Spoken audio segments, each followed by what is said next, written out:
नमस्कार दोस्तों, मैं विजय तिवारी। स्वागत है आपका हमारे YouTube channel the book society में, जहां हम आज की क्लास में चैप्टर नंबर 1 के पार्ट 2 की चर्चा करेंगे। तो यदि आपने पार्ट 1 की वीडियो नहीं देखी है तो सबसे पहले उस वीडियो को जरूर देख लीजिए ताकि इस चैप्टर को समझने में आपके लिए आसानी हो। तो पार्ट 1 में हमने ये जाना था कि वृद्धि और विकास से हम क्या समझते हैं और विकास के विभिन्न सिद्धांतों का वर्णन कीजिए। इसके साथ साथ हमने ये भी जाना था कि विकास से संबंधित विभिन्न मुद्दे क्या हैं, उन मुद्दों का वर्णन कीजिए। आज की इस वीडियो में हमारे सामने दो प्रमुख प्रश्न होंगे। पहला प्रश्न ये होगा कि विविधता से आप क्या समझते हैं और विविधता के संदर्भ में हम बच्चों के बारे में क्या क्या जान सकते हैं। और दूसरा प्रश्न हमारे सामने ये होगा कि एक बच्चे के विकास में विद्यालय, परिवार और समाज क्या भूमिका निभाते हैं। तो चलिए दोनों ही प्रश्नों के उत्तर जानने का प्रयास करते हैं। इसके अलावा इंट्रोडक्शन की जो वीडियो मैंने इस बुक की डाली है उसमें सभी प्रश्न पहले से ही बता दिए गए हैं और उनसे संबंधित जो उत्तर हैं उसके लिए आप उन विभिन्न चैप्टरों की वीडियो देखेंगे। तो चलिए शुरू करते हैं आज का लेक्चर। तो देखिए, जब हम विविधता की बात करते हैं तो हम ये बात करते हैं कि विभिन्नताएं क्या हैं। विविधता का मतलब होता है विभिन्नताएं। तो as we know very well, जैसा कि हम सभी जानते हैं अच्छी तरीके से कि इस पूरी दुनिया में कोई से भी दो व्यक्ति ऐसे नहीं है जो समान हो। किसी न किसी रूप से हर एक व्यक्ति के अंदर कोई ना कोई भेद होगा। तो इसी प्रकार से दुनिया भर के बच्चे हर बहुत सारे मामले हैं जिसमें से एक दूसरे से वो क्या हैं, समान भी हैं, लेकिन बहुत सारे मामले ऐसे भी हैं जहाँ वो एक दूसरे से असमान भी हैं। तो ऐसे में ये चीज़ें इस चीज़ पर निर्भर करते हैं कि बच्चा बड़ा कैसे हो रहा है, उसका विकास कैसे हो रहा है, वो किन चीज़ों से जुड़ा हुआ है। तो ऐसे में हमारी किताब में 5 भागों में बच्चों की विविधताओं को बांटा गया है। एक आर्थिक आधार पर, एक भाषा के आधार पर, सामाजिक सांस्कृतिक आधार पर, लिंग के आधार पर और विकलांगता के आधार पर। तो चलिए सबसे पहले हम भाषा के आधार पर बात करते हैं। तो देखिए, जैसे कि हम जानते हैं पूरी दुनिया ही विविधताओं भरी हुई है और जब हम भारत की बात करते हैं तो भारत तो विभिन्नताओं भरा देश है। ये बात हम बचपन से ही पढ़ते आ रहे हैं। जो विभिन्न प्रकार के निबंध लिखे हैं हमने कि भारत एक विविधताओं भरा देश है, यहाँ विभिन्न धर्म, विभिन्न जाति, विभिन्न भाषाओं वाले लोग रहते हैं। लेकिन हम बात यहाँ सिर्फ भाषा की करते हैं। तो भारत में तो भाषा एक कैनवास के एक मोज़ेक की तरह है जिसमें विभिन्न प्रकार के उच्चारण एक साथ मिलकर जैविक का निर्माण करते हैं। तो देखिए, आंकड़ों की बात करूँ ना तो एक बहुत बड़े अर्थशास्त्री हैं ग्रियर्सन, उन्होंने कहा कि भारत में 179 भाषाएं हैं और 544 बोलियां, यानी कि 544 बोलियां हैं, 179 भाषाएं हैं। तो भाषा हमारे विकास को बहुत ज़्यादा प्रभावित करती है, एक बच्चे के विकास को बहुत ज़्यादा प्रभावित करती है भाषा। कई बार तो एक भाषा का दूसरी भाषा से तालमेल अच्छा होता है, लेकिन कई बार एक भाषा दूसरी भाषा से बहुत अलग होती है। ऐसे में कई संस्कृतियों में भाषा का उपयोग बड़े स्तर पर होता है, कहीं पे छोटे स्तर पर। अब जो माता पिता अपने बच्चों के साथ घर या क्षेत्रीय भाषा का जो प्रयोग करते हैं वो भाषा बच्चा वहाँ उनसे सीखता है, जबकि जो उसने स्कूल में सीखी है भाषा उसका वो प्रयोग बाहरी जीवन में करता है। जैसे कि मैं केस स्टडी लेता हूँ एक साउथ की। मान लीजिए साउथ में रहने वाला एक बंदा है जिसकी भाषा कौन सी है, कन्नड़ भाषा है। अब वो कन्नड़ भाषा का प्रयोग केवल अपने क्षेत्रीय स्तर पर कर सकता है, अपने पारिवारिक स्तर पर कर सकता है। लेकिन अगर वो उत्तर भारत में आके या विदेश से जाना है तो उसे एक और भाषा सीखनी पड़ेगी।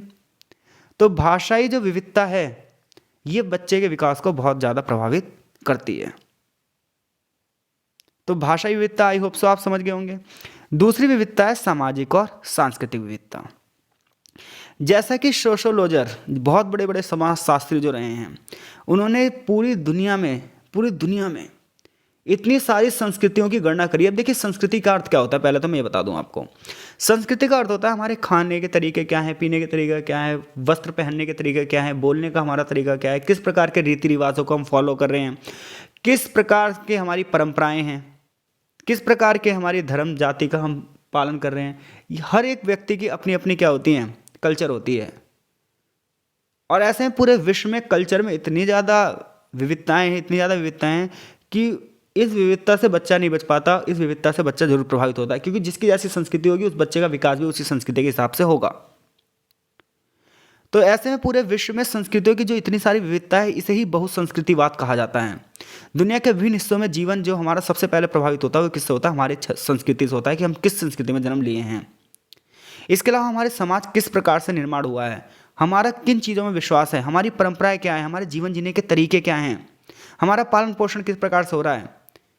ये जो हमारी सांस्कृतिक विविधताएं हैं ये हमें सबसे ज़्यादा प्रभावित करती हैं, चाहे वो ऐतिहासिक रूप से हो, भौगोलिक रूप से हो, धार्मिक रूप से हो। हजारों वर्षों से ये निर्मित हुई हैं और हजारों लाखों वर्षों से ये चली आ रही हैं। अब भारत में तो संस्कृति जीवन के विभिन्न पहलुओं से जुड़ी ही हुई है। त्योहारों के प्रकार, उन्हें मनाने के तरीके, राज्यों में अलग अलग तरीके, हर जगह अलग अलग अपनी पहचान है और ये पहचान उस बच्चे को भी अपनी पहचान दे रही है और इस आधार पर भी पूरे विश्व में विविधताएं भरी हुई हैं। अगली विविधता आती है आर्थिक विविधता। अब देखिए, आर्थिक विविधता में दो टाइप के लोग होंगे, उच्च वर्ग के और एक निम्न वर्ग के। अब ऐसे में प्राचीन काल में अगर भारत की बात की जाए तो जाति व्यवस्था पूरे समाज में थी, शिक्षा केवल उच्च जाति के लोगों की थी। ऐसे में उच्च जाति के लोग ऊंचे होते गए, निम्न जाति के लोग दबते चले गए। इसलिए आज़ादी के बाद इस चीज़ पर सबसे ज़्यादा रोक लगाई गई। आर्टिकल 17 कहता भी है छुआछूत का अंत है। लेकिन आज की अगर आप बात करें तो आज बात यह है कि अमीरों की शिक्षा अलग हो गई है और गरीबों की शिक्षा प्रणाली अलग हो गई है।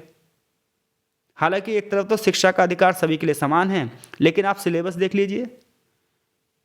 अगर आप मिडिल क्लास और गरीब लोगों को देखोगे तो उनमें से कितने % लोग PhD की डिग्री ले पाते हैं। तो ये आर्थिक विविधता बड़े पैमाने पर बच्चों को प्रभावित करती है।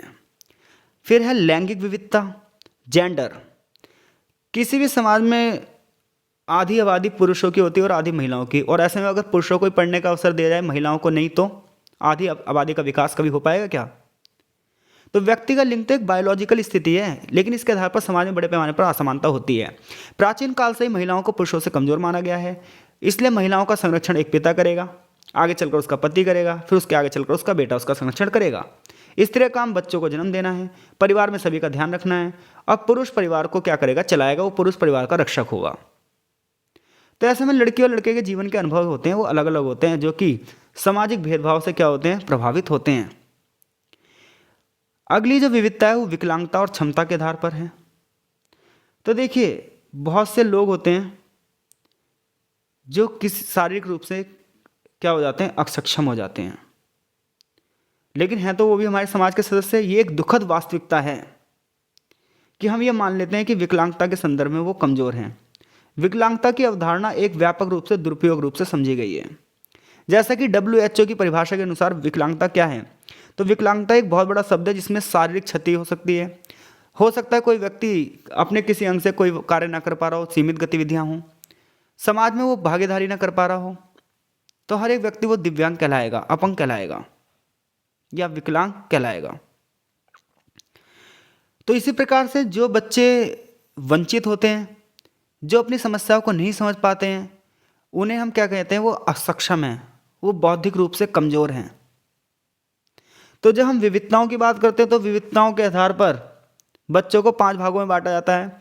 भाषा के आधार पर, सामाजिक सांस्कृतिक के आधार पर, आर्थिक आधार पर, लैंगिक आधार पर और विकलांगता और क्षमता के आधार पर।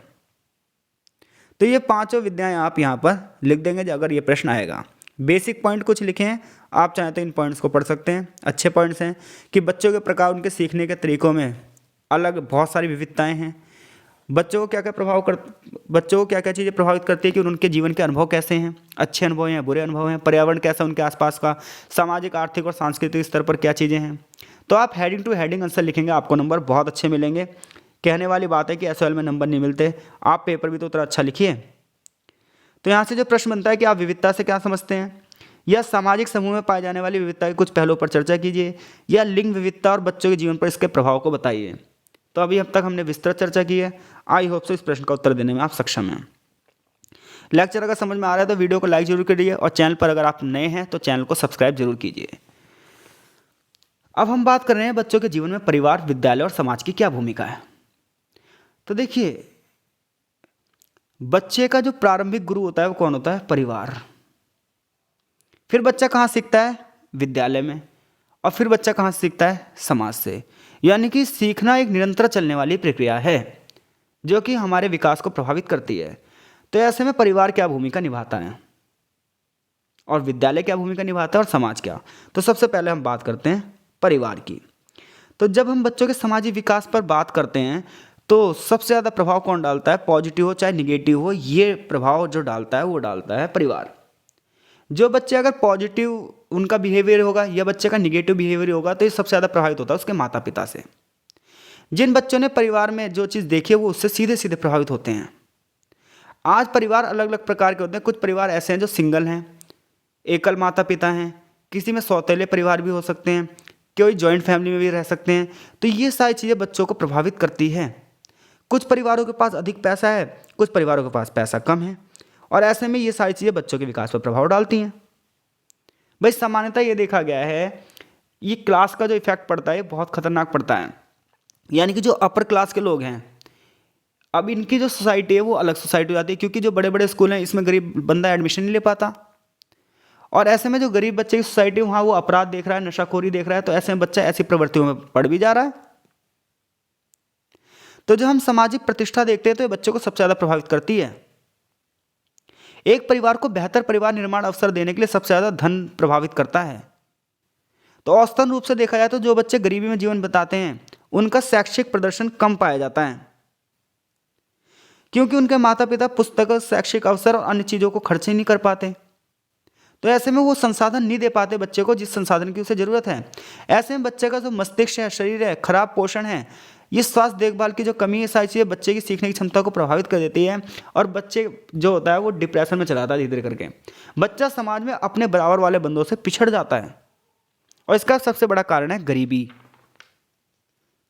तो परिवार किस प्रकार से बच्चे की शिक्षा में महत्वपूर्ण भूमिका निभा सकता है आप ये जानते हैं। इसके अलावा देखिए, माँ बाप अगर शिक्षित हैं तो बच्चे को क्या करेंगे, अच्छी शिक्षा देंगे। वो बच्चे का विकास अपने परिवार में ही कर लेंगे, अपने घर में ही कर लेंगे। लेकिन जहाँ पे अनएजुकेटेड सोसाइटी है वहाँ बच्चे का विकास कैसे होगा? वहाँ तो बच्चा पूरी तरीके से स्कूल पर निर्भर हो जाएगा, जिसकी बात आगे हम करेंगे भी। तो देखिए, यहाँ माता पिता के 4 प्रकार बताए हैं। पहला है सत्तावादी। सत्तावादी टाइप के जो माता पिता होते हैं ये चाहते हैं बच्चे को पूरी तरीके से कंट्रोल में रखा जाए। इन्हें ना बच्चे से स्नेह या लगाव या आराम को ही दिखाते नहीं है। ऐसा नहीं कि इनके बच्चे से स्नेह नहीं होता, लगाव नहीं होता, लेकिन ये स्नेह, लगाव और आराम को बच्चे को सामने प्रदर्शित नहीं करते। तो ऐसे में जो बच्चा होता है वो चिड़चिड़ा हो जाता है, झगड़ालू हो जाता है उसका व्यवहार, क्योंकि उसे वो प्रेम नहीं मिल पाता जिस प्रेम को वो पाना चाहता है अपने माता पिता से। दूसरे टाइप के माता पिता होते हैं वो आपराधिक होते हैं, माफ़ कीजिएगा, आधिकारिक होते हैं। अब ये क्या होते हैं, ये बच्चों पर सख्त सीमाएं लगाते हैं। हालांकि बच्चों के साथ इनका एक प्यारा नाजुक सा रिश्ता होता है। परिणाम ये होता है कि बच्चा एक आशावादी हो जाता है और ऊंची ऊंची शैक्षिक उपलब्धियां पाता है। तो जब माता पिता बच्चों पर अपना अधिकार जमाते हैं पॉजिटिव वे में, तो बच्चा भी ऑप्टिमिस्ट हो जाता है, भैया आशावादी हो जाता है। वो क्या करता है, वो अच्छी पढ़ाई करता है, वो उच्च शिक्षक उपाधियां भी लेता है। लेकिन जिनके माता पिता सत्तावादी होते हैं तो वो जो ज़्यादा कंट्रोल में करते हैं तो उनका बच्चा बिल्कुल कंट्रोल में हो जाता है, फिर वो आगे ही नहीं बढ़ पाता। कुछ माता पिता ऐसे होते हैं उदासीन, ये भावनात्मक रूप से अपने बच्चे से दूर ही रहते हैं, इमोशनल, बच्चों की प्रगति में रुचि नहीं रखते हैं। अच्छा हाँ फर्स्ट आ गया, चल ठीक है, कोई मतलब ही नहीं है। परिणाम ये होता है कि बच्चे का अपने आप ही मनोवैज्ञानिक रूप से शोषण हो जाता है, क्योंकि उसे लगता है कि मुझे प्रोत्साहन देने वाला ही कोई नहीं है। कुछ माता पिता ऐसे होते हैं लिप्त। ये कैसे होते हैं, इनका बच्चे के साथ बहुत प्यार भरा रिश्ता होता है, बहुत लाड प्यार होता है।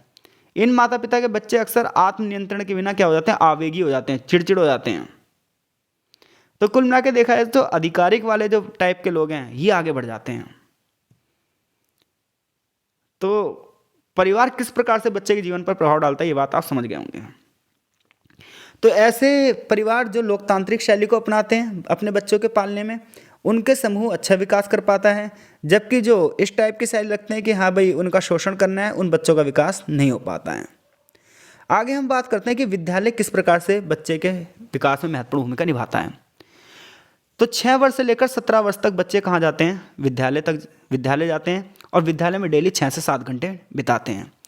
विभिन्न प्रकार के कौशल सीखते हैं, पढ़ना, लिखना, बोलना, समझना, मैथमेटिक्स, साइंस, बहुत सारी चीज़ें, और अपने सहपाठियों के साथ रहते हैं। ऐसे में विद्यालय में एक ऐसा माहौल होना चाहिए जिसमें छात्र अपने आप को सफल महसूस कर सकें। विद्यालय का वह स्थान होना चाहिए जहां वो अपने ज्ञान, कौशल और प्रतिभा का प्रदर्शन कर सकें, और अगर कहीं पे विवाद आ रहे हैं, मतभेद आ रहे हैं, तो विद्यालय में अहिंसक तरीके से सुलझा सकें। विद्यालय हम क्यों जाते हैं, विद्यालय हम ले जाते हैं ताकि हमारा जो व्यक्तित्व है ना वो निखार सके। हम इस प्रकार से विद्यालय में जाएं कि हम जीरो थे और जब निकलें तो समाज में हमारा सम्मान हो। इसलिए हमें कैरेक्टर सर्टिफिकेट, प्रोविजनल सर्टिफिकेट्स दिए जाते हैं। लेकिन क्या वास्तव में विद्यालय उस स्तर तक कार्य कर रहे हैं जिस स्तर तक उन्हें करना चाहिए? तो विद्यालय बच्चों को आत्मनिर्भर बनाते हैं, मूल्यवान बनाते हैं, ताकि समाज में उनकी सराहना की जा सके। व्यक्तियों का दूसरे के साथ कैसा संबंध होना चाहिए, समस्याओं का हल कैसे करना चाहिए, निगेटिव दृष्टिकोण से दूर कैसे जाना चाहिए, शिक्षा का उपयोग हमें कैसे करना चाहिए, अपने आप को अनुशासनात्मक कैसे बनाना चाहिए, अपने ऊपर सेल्फ कंट्रोल कैसा होना चाहिए, ये सब कौन सिखा रहा है हमें? बुक्स या विद्यालय। तो देखो, किताब पढ़ने का मतलब ये नहीं है कि पढ़कर हम पास हो गए। किताब हमें समाज में रहने का तरीका ही बताती है, और जिसमें विद्यालय एक महत्वपूर्ण भूमिका निभाते हैं। आज ऐसे विद्यालयों की जरूरत है जो छात्रों के विकास को बढ़ावा दें, विविधताओं का सम्मान करें, बच्चों के समाजीकरण को बढ़ावा दें। छात्रों को ज्ञान प्राप्त करना चाहिए, अपनी कल्पना शक्ति को बढ़ावा देना चाहिए, इमेजिनरी पावर को बढ़ावा देना चाहिए, ताकि समाज आगे बढ़ पाए। इस प्रकार विद्यालय जो है वो आज के युवाओं को आकर्षित अगर नहीं करेगा तो समाज आगे बढ़ेगा ही नहीं। और हाल ही के वर्षों में ऐसा देखा भी गया है कि बच्चा ज़्यादातर समाज से क्या हो गया है, विमुख हो गया है। तो ऐसे में परिवार और विद्यालय किस प्रकार से समाज में एक महत्वपूर्ण भूमिका निभाते हैं, ये एक चर्चा का विषय बना हुआ है। आगे हम बात करते हैं समाज बच्चे के विकास में कैसे भूमिका निभाता है। तो देखिए, समाज भी बच्चे के विकास में बहुत बड़ी भूमिका निभाता है। अगर किसी का समाज ही पिछड़ा हुआ है, कोई ऐसी सोसाइटी में रह रहा है जो बहुत पिछड़ी हुई है, तो वहाँ पर ना 1% बच्चे अपना विकास कर सकते हैं, 99% बच्चे उसी समाज के वैसे के वैसे हो जाएंगे। जैसे कि हम देखते हैं दिल्ली की सीमापुरी में जो बहुत सारे झुग्गी बस्ती वाले लोग हैं, या फिर आपने देखा होगा रेलवे पटरी के किनारे बहुत सारी झुग्गी बस्ती हैं। तो यहाँ पर क्या है, बच्चे उच्च शिक्षा ले ही नहीं पाते हैं। परिणाम क्या होता है, शहरों में अपराधीकरण बहुत ज़्यादा बढ़ जाता है। अगर सम पॉल्यूटेड सोसाइटी है, पर्यावरण प्रदूषकों के संपर्क में बच्चा रह रहा है, प्रदूषित हवा में सांस ले रहा है, दूषित पानी पी रहा है, उसे वो सुविधा नहीं मिल रही जो समाज में उसे मनुष्य होने के नाते मिलनी चाहिए, तो ही बच्चे का विकास रुक जाएगा। ये सामाजिक कारण है। तो अगर पेपर में प्रश्न आया कि बच्चे के विकास में परिवार, विद्यालय और सोसाइटी किस प्रकार से महत्वपूर्ण भूमिका निभाती है, आई होप सो इस प्रश्न का उत्तर आप दे देंगे। जैसा कि यहाँ पर क्वेश्चन है भी कि 5 ऐसी कौन सी घटनाएं जिनका प्रयोग विद्यालय और समाज को जोड़ने के लिए किया जा सकता है, विविध पृष्ठभूमि के बच्चों की शिक्षा में विद्यालय की क्या भूमिका है, कैसे परिवार, विद्यालय और समाज बच्चों के विकास में महत्वपूर्ण भूमिका निभाते हैं।